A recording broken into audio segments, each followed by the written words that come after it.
Hello everyone, welcome to Indian mom Jyoti. और आप सब कैसे हो? तो आज मैं कर रही हूँ अपने बेडरूम की डीप क्लीनिंग।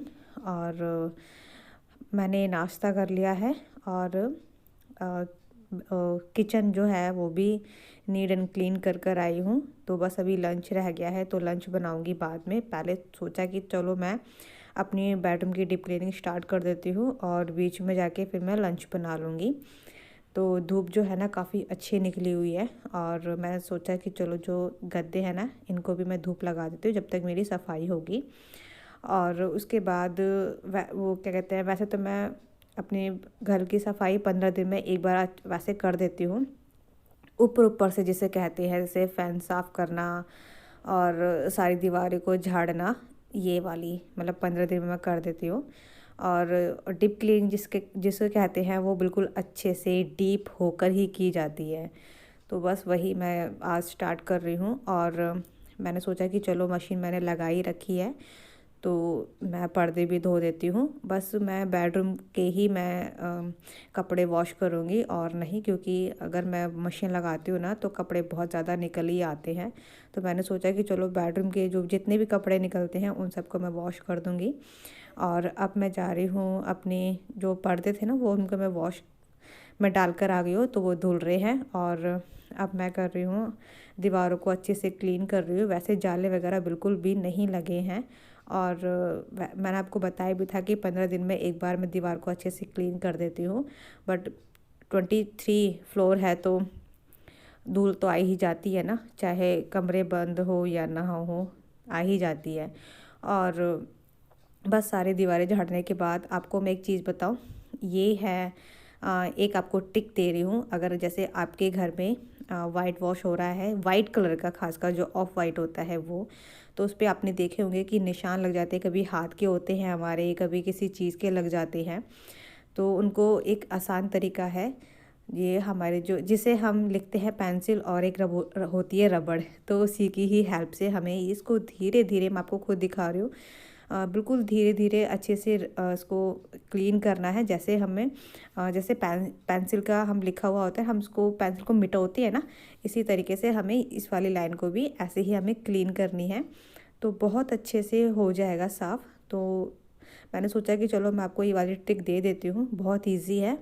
और बस हमें हाथ से नहीं क्लीन करना है, जैसे इसका जो डस्ट निकलती है ना, तो हमें एक कपड़े की हेल्प से ही करना है, नहीं तो हमारे हाथों पे भी गंदगी होती है तो वो इस वाले क्या कहते हैं दीवार पे लग सकती है। और आप देख सकते हो ये भी है, तो मैंने सोचा कि चलो ये भी आपको दिखा देती हूँ।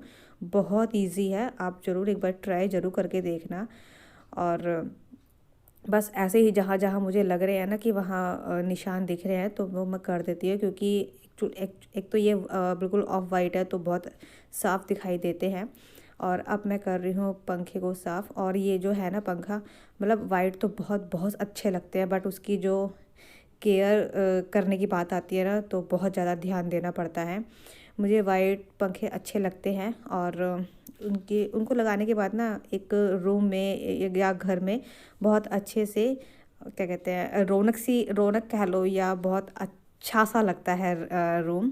तो वही मैंने इसलिए वाइट लिया था। तो इसकी केयर भी मैं बहुत अच्छे से करती हूँ, क्योंकि वाइट है तो अच्छे से साफ़ रखना भी बहुत ज़रूरी है, क्योंकि गंदगी वाइट पे ज़्यादा दिखती है इसलिए। तो बस अभी जो बेड है इसको, इस पे से थोड़ी बहुत मिट्टी आ गई थी झाड़ते वक्त, तो उसको भी क्लीन कर रही हूँ। और उसके बाद पूरे घर में मैं झाड़ू लगा दूँगी। और झाड़ू लगाने के बाद ना क्या कहते हैं, फिर डस्टिंग करूँगी।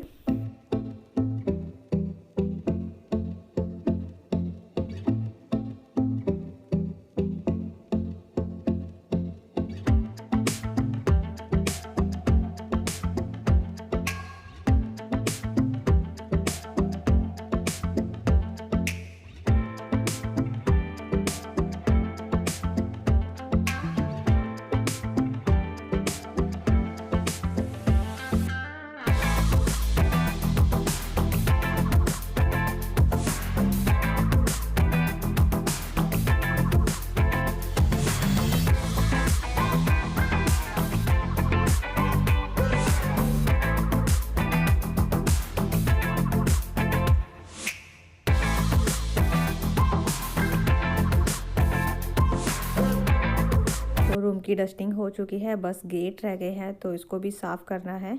और ये जो गेट है ना, इसको मैं रोज़ ही करती हूँ क्योंकि इसका कलर ही ऐसा है, अगर थोड़ी सी भी धूल होगी ना तो वो बहुत ज़्यादा साफ़ दिखाई देती है। तो इसको ही मैं सूखे कपड़े से रोज़ साफ़ कर देती हूँ, और हम जैसी धूल दिखती है ना वैसे ही साफ़ कर देती हूँ। और अब बारी आती है मेरे बालकनी की। तो यहाँ पे जो गेट है ये शीशे के लगे हुए हैं, और शीशे को भी डेली तो नहीं करती हूँ मैं, मतलब बीच में 2-3 दिन का गैप छोड़ के मैं कर देती हूँ, क्योंकि हमारे भी इस पे हाथ लगते हैं तो वो बिल्कुल साफ़ दिखाई देते हैं। तो एक बार मैं इसको पानी से इस तरीके से कर देती हूँ साफ़, तो ये और फिर सूखे कपड़े पे एक बार मार देती हूँ, तो मेरी जो ये जो शीशे हैं ना ये बहुत अच्छे से साफ़ हो जाते हैं। और बस अभी मैं बालकनी को साफ़ कर रही हूँ, और आप धूप देख सकते हो, अभी तक धूप आ रही है और आफ्टरनून का टाइम हो रहा है। आई थिंक काफ़ी टाइम हो रहा है, 1 बज रहा होगा। और मैं ना बताए बीच में खाना बनाने के लिए भी चली गई थी, तो बस अभी मटर वाले चावल बना के आई हूँ, जिसको तहरी बोलते, पीले चावल बोलते हैं, वो ही बनाकर आई हूँ क्योंकि एक वही सबसे जल्दी बनने वाली डिश है। और बस अभी मेरे जो घर की जो क्लीनिंग है वो हो चुकी है, तो चादर है मैंने बिछा दी है। और अभी आरना भी मेरी मुझसे कह रही थी कि मम्मा मैं आपकी हेल्प करवाती हूँ, तो वो मेरी हेल्प करवा रही है, तकिए को लेकर आ गई है। और आप टाइम देख सकते हो ना, शायद 2:45 के करीब हो रहा है, 2:45 या 3 बज रहे, घड़ी दिख रही है सामने। तो बस टाइम भी ज़्यादा हो गया था, और फिर मैं चली गई थी सीधा नहाने के लिए। उसके बाद आई तो मैंने सोचा कि चलो आपको मैं एक बार अपना बेडरूम दिखा देती हूँ कि मैं किस तरीके से, जब घर एक बिल्कुल साफ़ हो जाता है ना तो बहुत बहुत ज़्यादा सुंदर लगता है देखने में।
तो देखा ना आपने कि घर बिल्कुल साफ़ हो जाता है तो कितना अच्छा लगता है देखने में ना। तो चलिए इसी के साथ ही मैं अपना व्लॉग भी एंड करती हूँ। अगर मेरा बेडरूम और मेरी क्लीनिंग पसंद आई तो प्लीज़ लाइक कर देना, और मेरे चैनल को सब्सक्राइब कर लेना अगर आपने नहीं किया है तो चलिए मिलते हैं आपको अगली वीडियो में। तब तक के लिए bye bye, take care and good night.